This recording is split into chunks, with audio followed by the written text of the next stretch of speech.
With its uncontaminated beaches, hiking trails, and lovely people, Sithonia was the perfect place for Alessio and I to spend our last week in Greece.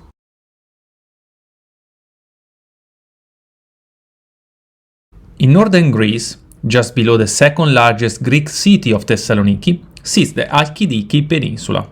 Like the Peloponnese, Halkidiki also comprises different fingers. We decided to visit the middle one, Sithonia. Why? Cassandra, the first finger, is the most developed and densely built one, with plenty of nightclubs, hotels and fancy restaurants. Ideal for families and youngsters, definitely not what we were after. Athos, the easternmost finger, may be nice, but it's strictly a man-only business. I'm in front of the Athos Peninsula. The whole peninsula is only inhabited by male monks. Females are not allowed to go into the peninsula, and even visitors need to get a special permit. It's basically very hard to go there. It's an autonomous region and is part of the European Union. So, Sithonia, here we come!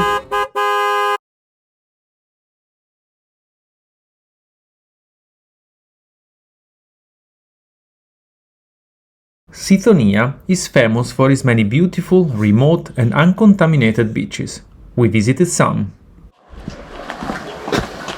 Can't wait to get to the beach! Yes, right.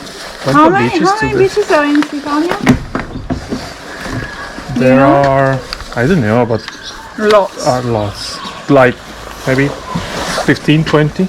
Wow. I think Calamizi and Calamizi and Criarizzi sound Are to the be best like ones? among the best. Yeah.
Alessio is going for his first swim in Greek water.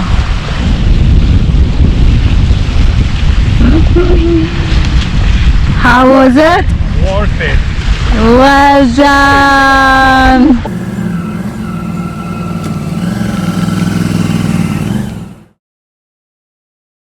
The mountainous interior of the peninsula offers plenty of hiking opportunities, which Alessio and I could not miss.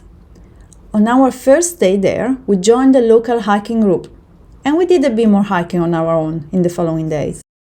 Other than the beautiful nature, what made us fall in love with Sithonia was its local vibe and genuine people. Wow, there are so many. Yeah? We won't get bored. Sorry for interrupting.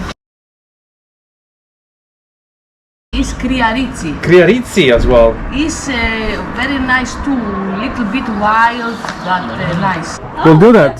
Thank you so much. Thank you for the tip. You will tell me which is your favorite. Thank Yes. you. See you later. Thank you. See you later. Bye. Bye. You can have a coffee if you like. Nice Okay. coffee, Greek coffee, filter coffee. What's your specialty food? Main food? What's the best food? All are the best here. You like moussaka? Yes. Is the best. Okay. You like pasticcio? Yes. Is the best. You like small goat in the oven? Oh yes. The best. Welcome. Yeah. Okay. Thank you. Arrivederci. Yes, thank you. Ciao. After 7 wonderful weeks in Greece, Ale&Ela decided it was time to start moving towards Turkey, or Republic of Turkey. Not before making a final stop in Kavala.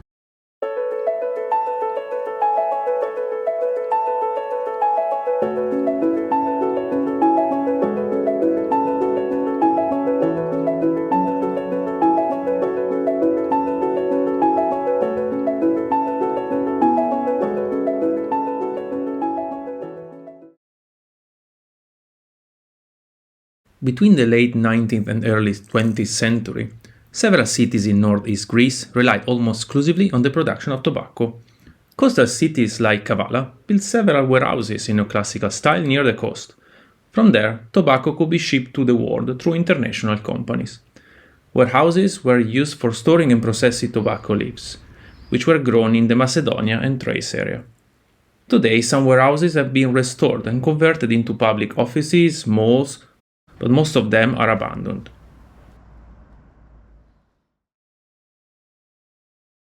What a view!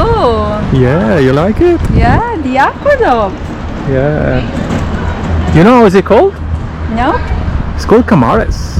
What is that? Kamares means arches in Greek. And when was it in use? It was built by Byzantine in the 16th century to carry water from the nearby mountains to the old Kavala, which is right here. This is the private house of Muhammad Ali, the founder of modern Egypt. Muhammad Ali was born in Kavala.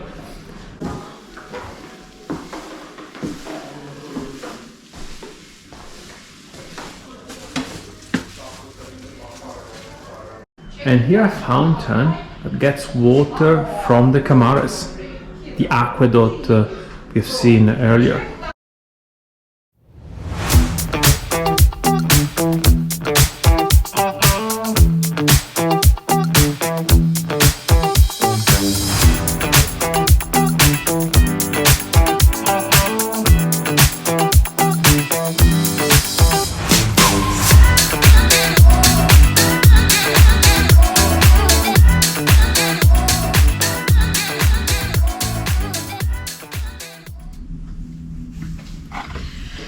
Our last breakfast in Greece.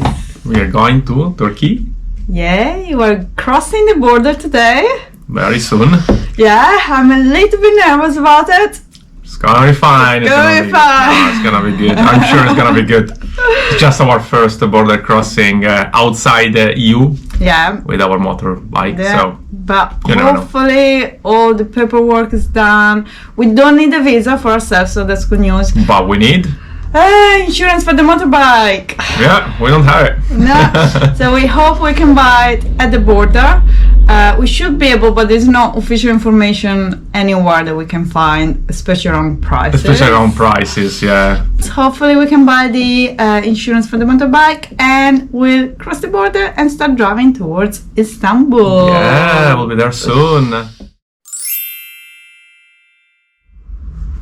Welcome to La Rubrica Gastronomica di Ale, where every week I show you some of the traditional foods and drinks of the country we're in.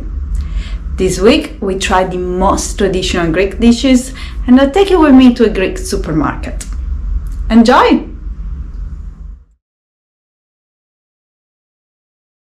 And what's the one Greek dish that people who come and visit Greece must eat before leaving? I would say the first one has to be moussaka, and the second one obviously has to be like the Greek salad. But Kalispera!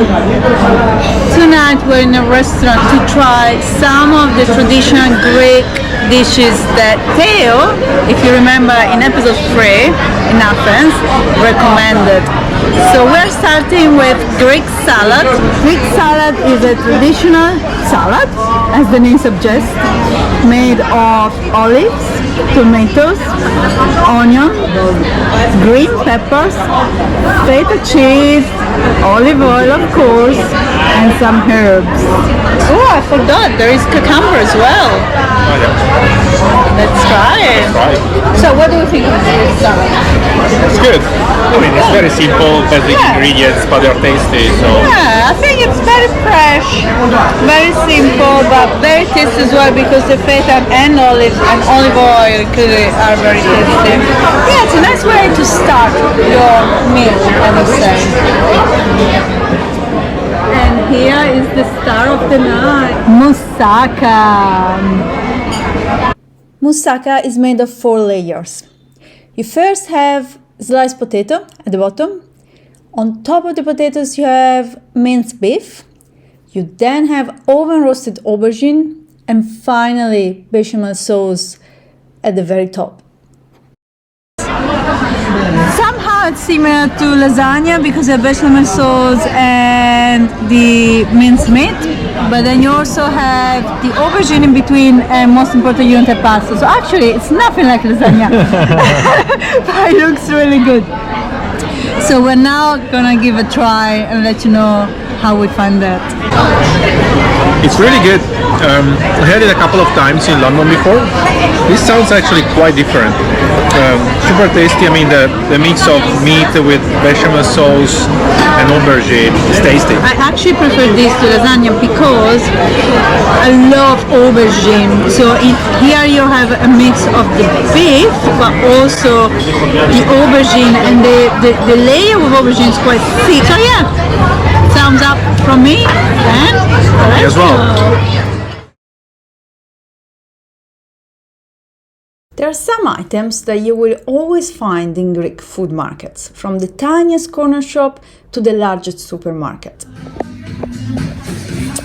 All supermarkets have a wide range of canned food. You always have a wide selection of sardines in olive oil, sunflower oil, some with chili, some with tomato. Then you always have a selection of starters in tins. You always have dolmas, vine leaves filled with rice, really good. Always have fava, which is the dip that we tried in Athens, made with yellow peas.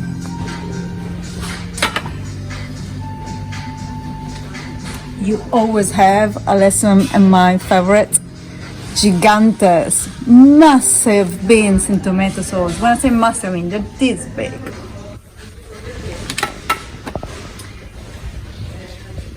You always have meatballs in tomato sauce. I love them. You always have a massive selection of breadsticks covered in sesame seeds.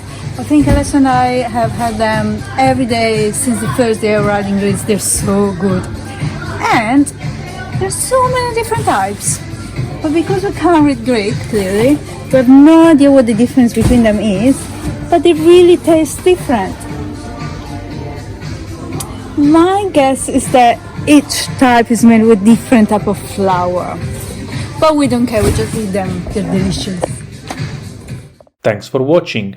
If you like this video, remember to give us a like and subscribe to our channel. Find out if we manage to cross the border and reach Istanbul in the next episode.